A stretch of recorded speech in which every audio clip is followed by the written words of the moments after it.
तो आज की वीडियो में हम जानने वाले हैं एंटी टीपीओ एंटीबॉडी के बारे में। यह एंटी टीपीओ एंटीबॉडी क्या होता है, क्यों कराने की आवश्यकता पड़ती है, ऐसा क्या कंडीशन आता है हमारे शरीर के अंदर कि इस टेस्ट की आवश्यकता पड़ जाती है और हम कराते हैं। तो उसके पहले जो लोग अभी तक हमारे वीडियो को देखते हैं लेकिन चैनल को सब्सक्राइब नहीं करते हैं तो चैनल को जरूर सब्सक्राइब करिएगा। फ्री में सब्सक्राइब करना है, कोई भी चार्जेस नहीं लगने वाला।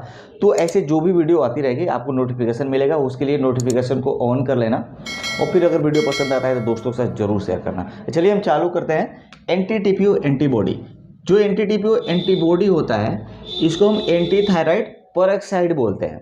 और ये जो बेसिकली जो टेस्ट होता है यह थायराइड के पेशेंट के लिए किया जाता है। हमेशा याद रखना, जो एंटी टीपीओ एंटीबॉडी है थायराइड के पेशेंट जो होते हैं उनके लिए ही यह किया जाता है। अब यह क्यों किया जाता है, क्योंकि इसमें ऑटो इम्यून डिसऑर्डर का पता लगाने के लिए anti TPO antibody doctor recommend करता है कि शायद आपके शरीर में ऑटो इम्यून डिसऑर्डर तो नहीं हुआ है, जिसको हम हाशिमोटो डिसीज या ग्रेव डिसीज के भी नाम से जानते हैं। अब इस कंडीशन में होता क्या है, जो ये हाशिमोटो डिसीज या ग्रेव डिसीज है, इसमें होता क्या है कि हमारा जो इम्यून सिस्टम होता है उसके अगेंस्ट में जो हमारा बॉडी है एक ऐसा एंटीबॉडी डेवलप करती है जो कि हमारे शरीर के टिश्यू को ही नुकसान करना चालू कर देता है। इसके वजह से इसको हम बोलते हैं ऑटो इम्यून डिसीज, यानी कि जो हमारा इम्यून सिस्टम है वह इसमें ऐसा एंटीबॉडी बनाता है जो कि हमारे जो अच्छे सेल्स होते हैं हमारे शरीर की सुरक्षा के लिए उस सेल्स को ही नुकसान करना चालू कर देता है। तो उसका पता लगाने के लिए हमको एंटी टीपीओ एंटीबॉडी टेस्ट कराने की आवश्यकता पड़ती है कि शायद वो पॉजिटिव तो नहीं है। और ये अक्सर किस में देखने को मिलता है, जो भी अगर हाइपोथायराइडिज्म के जो पेशेंट होते हैं उनमें कॉमन रूप से देखने को मिलता है कि उनका जो एंटी टीपीओ एंटीबॉडी होता है वो पॉजिटिव आता है, यानी कि उसका जो रेंज होता है वो हाई आता है। जो उसके रेंज नॉर्मल रेंज होते हैं वो लेस देन 116 आयु पर ml तक नॉर्मल रेंजेस होते हैं। कभी भी अगर आप टेस्ट कराओगे तो अलग अलग लैब में अगर कराते हो तो ये जो रेंजेस होगा थोड़ा बहुत कम ज़्यादा आपको देखने को मिल जाएगा, क्योंकि जो इसके यूनिट होते हैं अगर यूनिट अगर आपका अलग है तो ये रेंजेस भी अलग आपको देखने को मिलेगा, तो उसमें घबराने की बात नहीं होती है। अब क्या होता है कि इसके सिम्टम्स कैसे होते हैं, कैसे पता करेंगे कि आपको ये जो टेस्ट है वो कराने की आवश्यकता है, क्यों आप कराएं। तो सबसे पहले आप देखोगे अचानक से आपको कोल्डनेस होना चालू हो जाएगा, यानी कि ठंडी लगना आपको अचानक से शुरू हो सकता है। जब अगर आपके शरीर में जब ऑटो इम्यून डिसऑर्डर जब चालू हो जाता है तो ये चालू हो जाता है।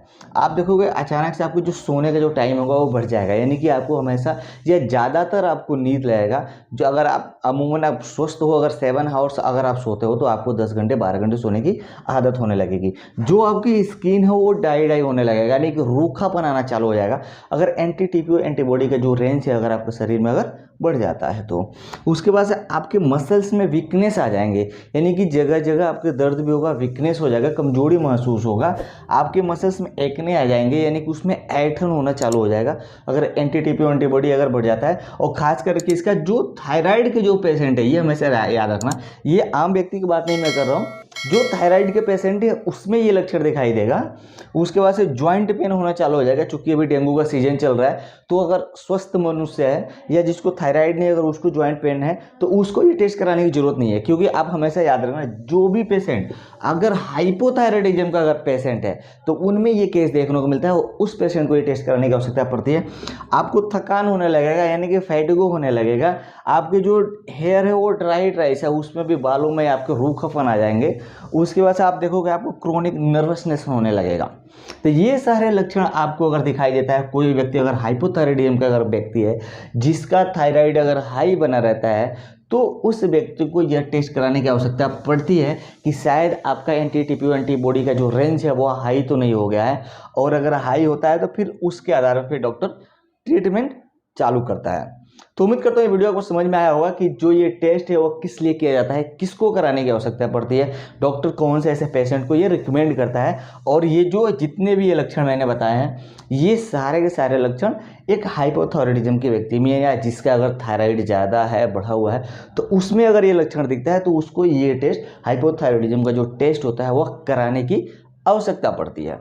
तो उम्मीद करता हूँ ये सारे वीडियो आपको समझ में आया होगा। तो आप हमें यूट्यूब पे तनुपैथ चैनल जो देख रहे हो उसको जरूर सब्सक्राइब करना, साथ ही साथ आप हमें फेसबुक पेज पे भी फॉलो कर लेना। इसका लिंक आपको वीडियो के डिस्क्रिप्शन में मिल जाएगा।